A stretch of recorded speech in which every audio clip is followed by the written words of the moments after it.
Akkam jirtu kabajamoota fi jaalatamtoota hordoftoota biiftuu Oroo bakkuma jirtanitti nageenyi keenya kan kabajaatiif kan jaalalaa isin haa ga'u isin hin jenne dhaan suuraan oduu sa'aa kana qabannee dhiyaannee jirra.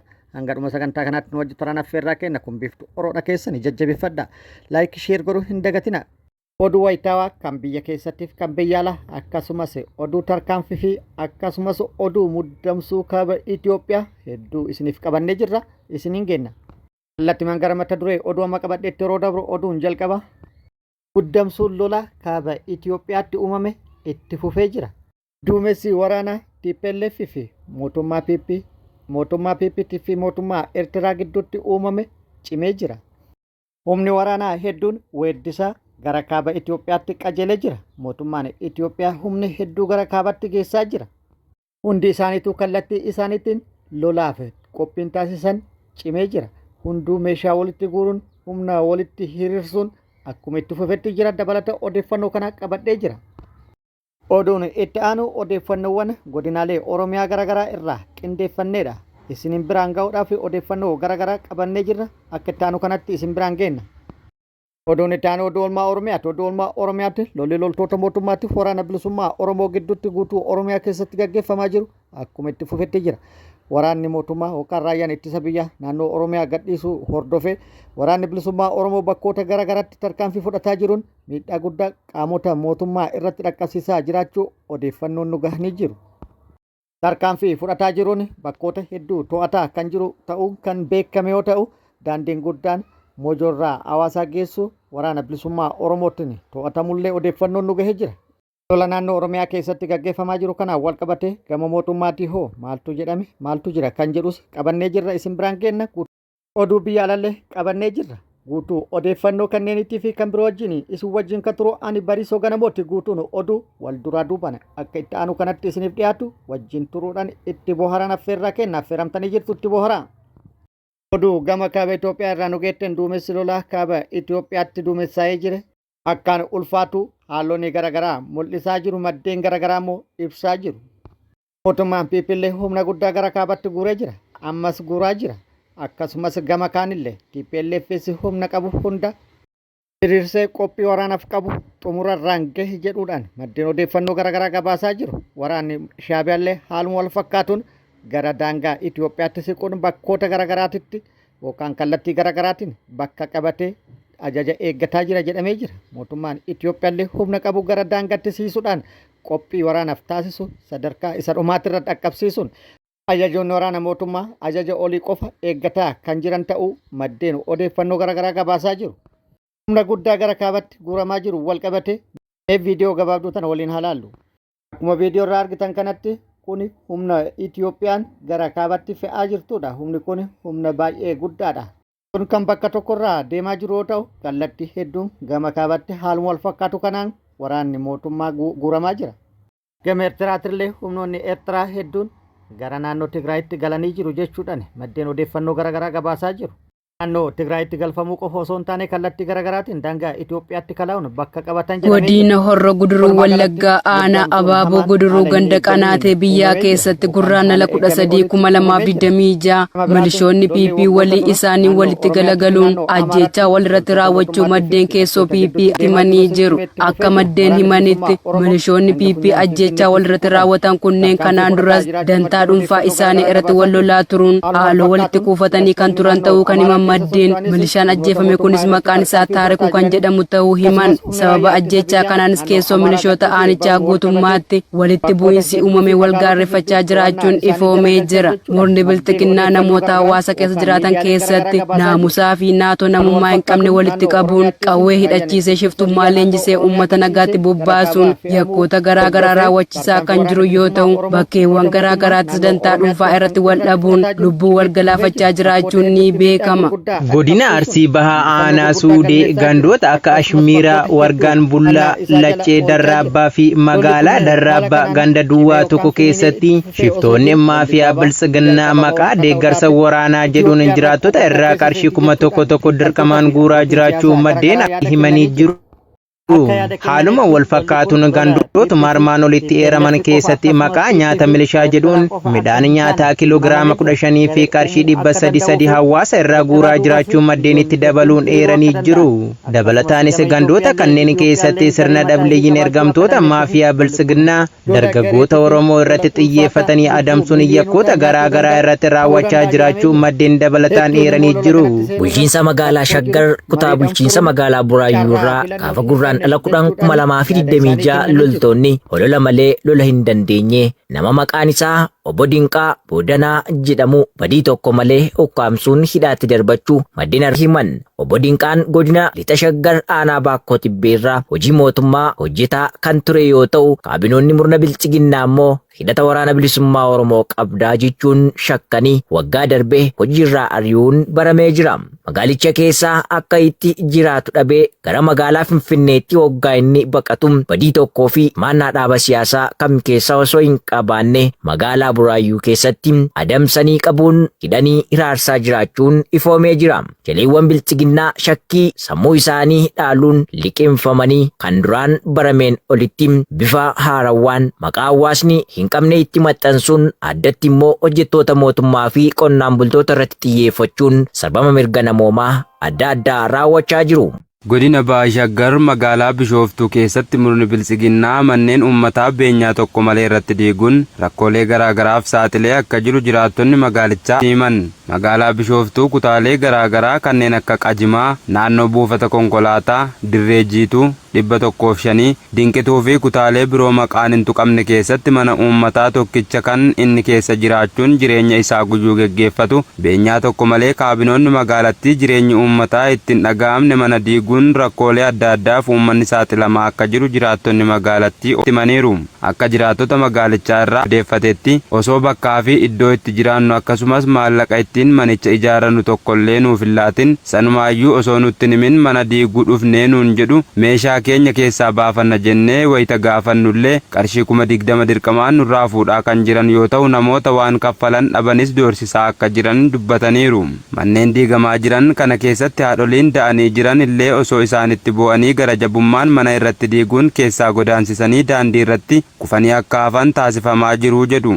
Qaala'iinsa jireenyaa amma magaalattii jeeqaa jiruun wanti nyaatan iyyuu rakkoo guddaa ta'e osoo jiru kanarratti dabaluun manuma ishee qabnuyyuu nurratti diiguun keessumaa wayita aduun baay'ee dabaletti dararaa hamaaf saaxilamaa akka jiran miira aariitiin himaniiru.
Odoonitaan oduu oolmaa Oromiyaati. Oduu oolmaa Oromiyaatti lolli loltoota mootummaatiif waraana bilisummaa Oromoo gidduutti Oromiyaa bakkoota garaagaraatti gaggeeffamaa jiru akkuma itti fufetti jira. Waraanni bilisummaa Oromoo lola loltoota mootummaa waliin bakkoota garaagaraatti gaggeesse irratti injifannoo argadhe jedhee jira.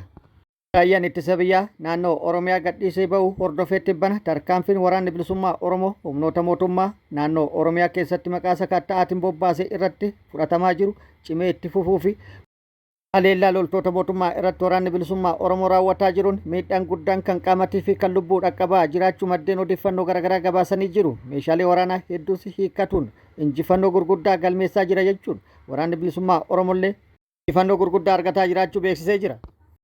Haaluma kanaan oduu tarkaanfii waraana bilisummaa Oromoo akka itti aanu kanatti isiniif qabannee jirra. Zoonii kibba baha Oromiyaa Arsii baha aanaa Zuwaay duudatti loltoota mootummaatti waraana bilisummaa Oromoo gidduutti lolli guddaan gaggeeffamee jira. Lola guddaa guyyaa kaleessaa jechuun gurraandhala 15/2026 barraaqan loltoota mootummaatti waraana bilisummaa Oromoo gidduutti tureen waraanni bilisummaa Oromoo loltoota mootummaa hedduun isaanii milishaa naannoo Oromiyaa kan ta'an miidhaa guddaa kan qaamatii fi kan lubbuu irratti dhaqqabsiisu odeeffannoon gama sirraa baate ibsitee jirti.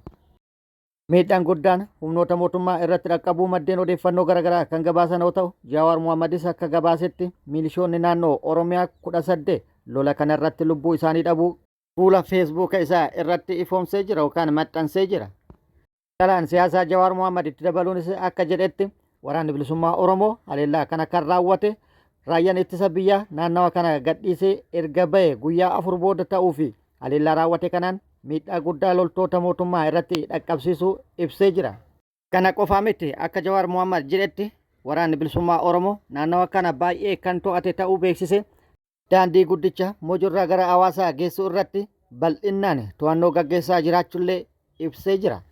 Dabalataanis akka odeeffannoon maddeen garaagaraa ibsanitti guyyaa guutuu daandii Moojoo Hawaasaa geessu irratti waraanni bilisummaa Oromoo to'annaa isaa jala oolche jedhamee jira. Haaluma wal fakkaatuun zoonii giddugala Oromiyaa lixa shaggaritti waraanni bilisummaa Oromoo loltoota mootummaa waliin lola cimaa gaggeessuu odeeffannoon nu gahee jira. Lixa shaggara aanaa jaltutti lola loltoota mootummaatti waraana bilisummaa Oromoo gidduutti tureen waraanni bilisummaa Oromoo haleellaa cimaa loltoota mootummaa irratti raawwatu loltoota mootummaa hedduu hojiin ala taasisuun hedduu immoo booji'uu odeeffannoon gama sirraa baatee ibsitee jirti. Lola aanaa jaldu iddoo addaa Osolee jedhamutti loltoota mootummaa waliin gaggeesse irratti waraanni bilisummaa Oromoo loltoota mootummaa hedduu godaansisee hedduu madeesse 8 moojiratti harkaan qabe jechuudhaan maddeen odeeffannoo garaagaraa ibsanii jiru. Injifannoo kana kan adda taasisu akka waraanni bilisummaa Oromoo jedhetti kan booji'amanii fi haleellaan irratti raawwatame komaandoo addaa humnoota mootummaan itti amanu jedhee jira. Gootichi waraana bilisummaa Oromoo zoonii lixaa fi zoonii kibbaa keessatti diina du'aa fi madoon adabuu beeksise. Irree fi gaachanni saba Oromoo waboon zooniilee waraanaa cufatti tarkaanfii laalessaa ergamtoota bilisiginnaa irratti fudhatu jabeessee itti fufuun guraandhala 14/2026 godina Qellem Wallaggaa aanaa Sayyoo ganda Eeshoo bakka addaa Maaxaa jedhamutti humna diinaa maqaa sakattaa waraana bilisummaa Oromoo jedhuun bobbaate irratti tarkaanfii fudhateen hedduu du'aa fi madoon adabee jira. Tarkaanfii fudhatame kanaan battalumatti loltoota 10 ajjeesuun 7 madoo dandammee hin qabneen adabee injifannoon goolabeera. Gootichi abdiin saba cunqurfamaa waboon tarkaanfii diina saba isaa irratti fudhatu cimsee ittuma fufuun guraandhala 14 zoonii kibbaa godina Gujii lixaa aanaa Galaanaa bulchiinsa magaalaa Kombolchaa seenuun waraana faashistii PP hedduu du'aa fi madoon adabuu hoogganaan waraana bilisummaa Oromoo zoonichaa beeksise. Kanneen du'aan adabaman keessa gantuun mooraa qabsoo bilisummaa Oromoo maqaan isaa Lataa jedhamu dabalatee loltoonni barcuma Abiyyi Ahimad tiksan 11 battalatti yommuu du'an 7 immoo madoo dandammee hin qabneen adabamaniiru. Lola kanaan dogdoqqee kaabinootaaf kennamte dabalatee uffata waraanaa raayyaa ittisa impaayiratti 56 fi galaa hedduu dugda isheerraa booji'uun galii mooraa qabsoo bilisummaa Oromoof oolchee jira. Gama mootummaatii bakkoota lolli itti gaggeeffame kanaan wal qabate maaltu jedhame kan jedhu odeeffannoo argachuuf yaallee turre. Odeeffannoo argachuu hin dandeenye yookaan immoo wanti jedhame hin jiru. Ta'ullee gama mootummaatii wanti jiru mootummaan guutuu Oromiyaa keessa sakattaa waraana bilisummaa Oromoo gaggeessaa jiru cimsee itti fufee jira. Sakattaa gaggeessaa jiruunis tarkaanfii garaagaraa fudhataa kan jiru ta'uu kan beeksise yoo ta'u, tarkaanfiin humnoonni mootummaa fudhataa jiran maqaa waraana bilisummaa Oromoo waliin hariiroo qabda, waraana bilisummaa Oromoo nyaachifta yookaan odeeffannoo kennite jedhuun namoota nagaa irratti kan xiyyeeffate ta'uu maddeen odeeffannoo garaagaraa jiraattota waabeeffachuudhaan gabaasanii jiru. Tarkaanfiin sababoota kanaan guutuu Oromiyaa keessatti fudhatamaa jiruun lubbuun namoota nagaa hedduu badaa jiru, manneen namoota hedduun gubataa jiru, qabeenyi hedduun manca'aa jiru jechuudhaan jiraattonni maddeen odeeffannoo garaagaraatii odeeffannoo kennaniin ibsanii jiru.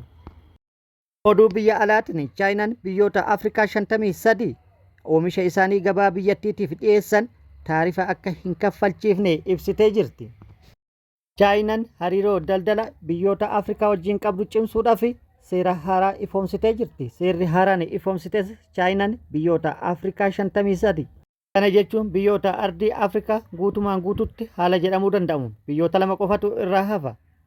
Biyyoota ardii Afrikaa 53 oomisha gabaaf dhiyeessaniif yookaan gabaa isiitiif dhiyeessaniif taarifa akka irra hin kenne ibsitee jirti. Kunis hariiroo daldala biyyoota gidduutti qabdu cimsuu fi akkasumas hariiroo dippiloomaasii biyyoota waliin qabdu sadarkaa olaanaatti guddisuudhaaf karoora qabdu jedhamee jira.